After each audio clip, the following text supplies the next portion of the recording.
بسم اللہ الرحمن الرحیم نحمدہ ونصلی علی رسولہ الکریم اما بعد۔ سیرت النبی صلی اللہ علیہ وسلم کے مدنی دور کے 5ویں درس تاریخ اسلام کے پہلے جمعے کے خطبہ تقویٰ میں امت کے لیے پیغام۔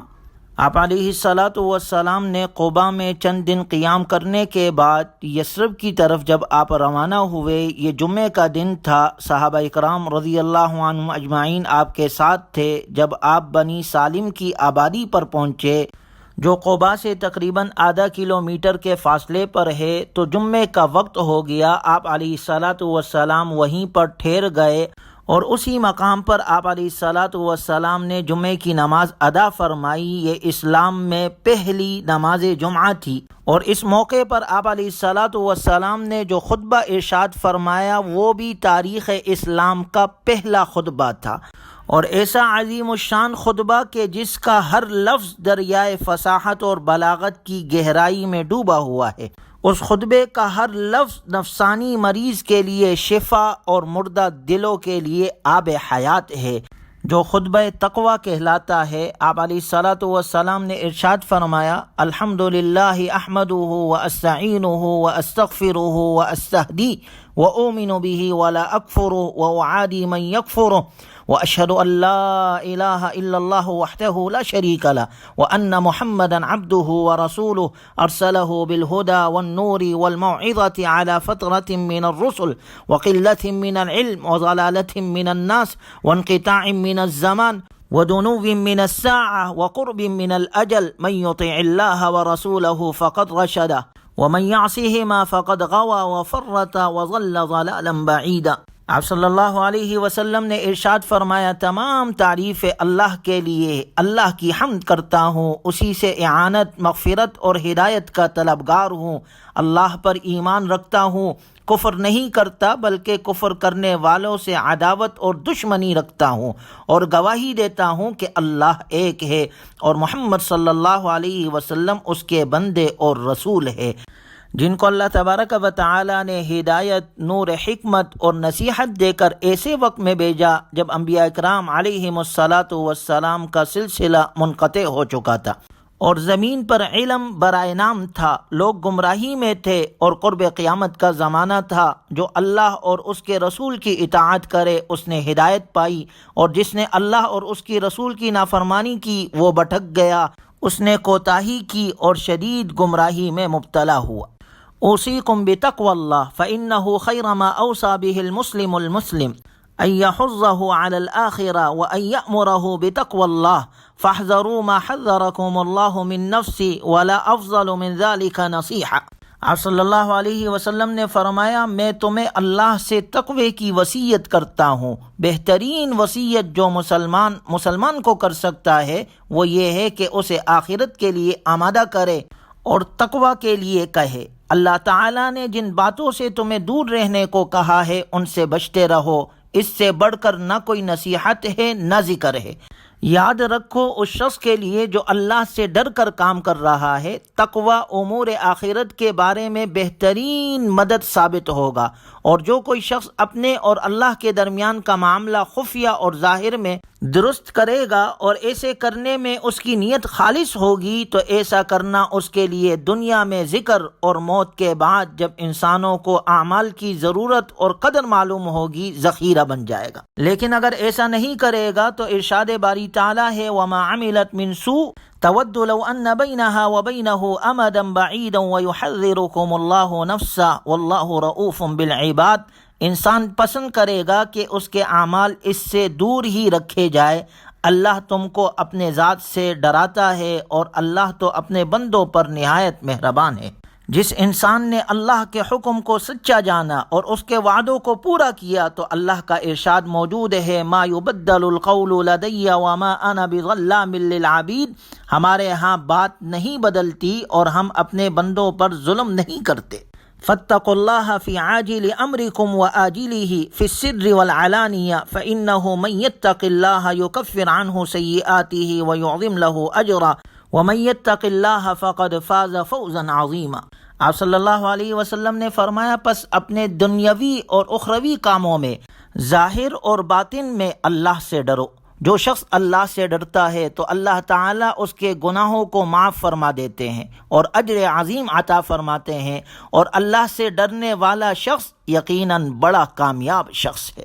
اور آپ علیہ الصلاۃ والسلام نے فرمایا تقوی ایسا عمل ہے جو انسان کو اللہ کے غضب، اس کی عقوبت، سزا اور ناراضگی سے بچاتا ہے، اور تقوی ہی کی بدولت بہت سے چہرے قیامت کے دن روشن اور نورانی ہوں گے۔ یہی تقوی اللہ کی رضامندی اور درجات کی بلندی کا ذریعہ اور وسیلہ ہے۔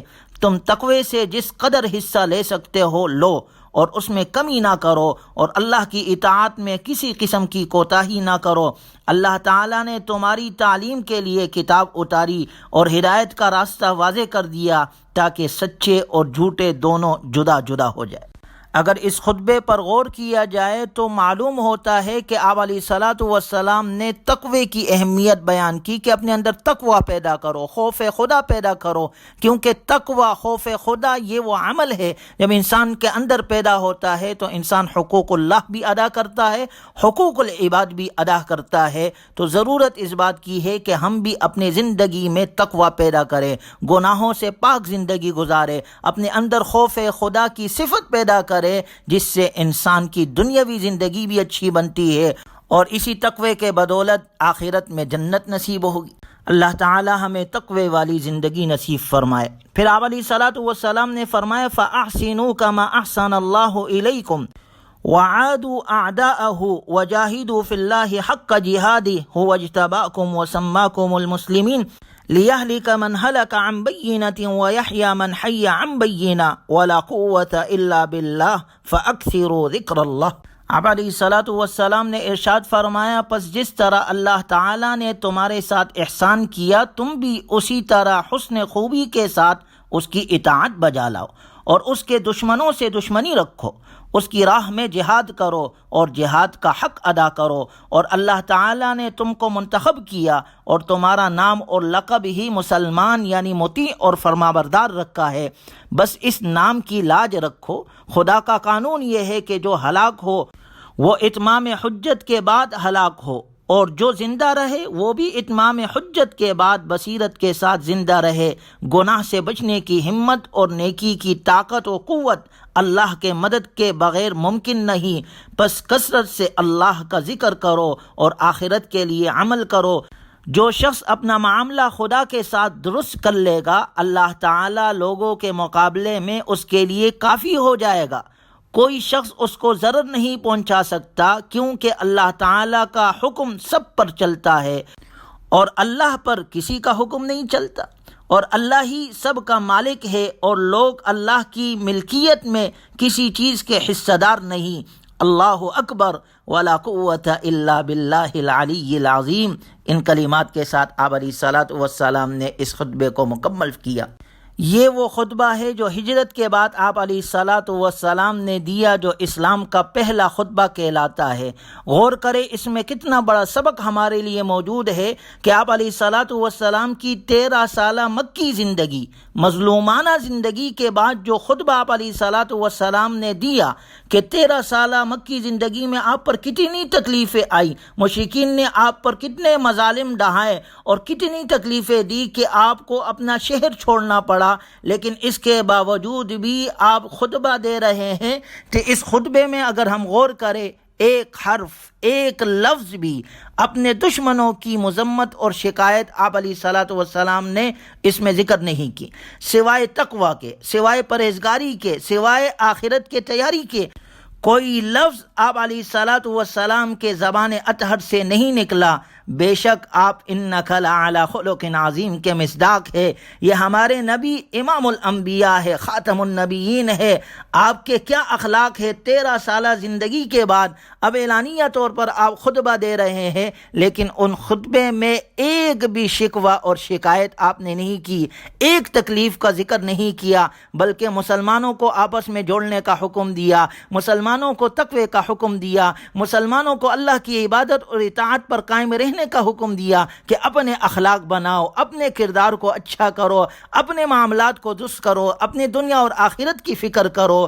گویا ہمیں اپنے نبی صلی اللہ علیہ وسلم کی تعلیمات سے کتنا سبق ملتا ہے، آپ علیہ الصلاۃ والسلام کی سیرت سے ہمیں کیا درس ملتا ہے کہ اپنے کردار کو اچھا کرو، اپنی زندگی سے شکوے اور شکایات کو ختم کرو اور اپنے اندر تقوی اور خوف خدا پیدا کرو۔ آپ علیہ الصلاۃ والسلام کے اس خطبے سے ہمیں یہ سبق ملتا ہے، اللہ ہمارے اندر تقوی اور خوف خدا پیدا فرمائے۔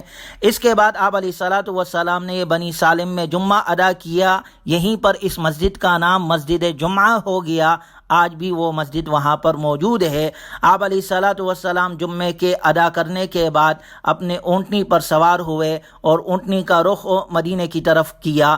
اب لوگوں نے آپ کا استقبال شروع کیا، جس کا ذکر انشاءاللہ اگلے درس میں آئے گا۔ اللہ تبارک و تعالی ہمیں اپنے نبی صلی اللہ علیہ وسلم سے سچی محبت اور عقیدت عطا فرمائے اور نبی صلی اللہ علیہ وسلم کے تعلیمات کے مطابق اپنی بقیہ زندگی گزارنے کی توفیق عطا فرمائے۔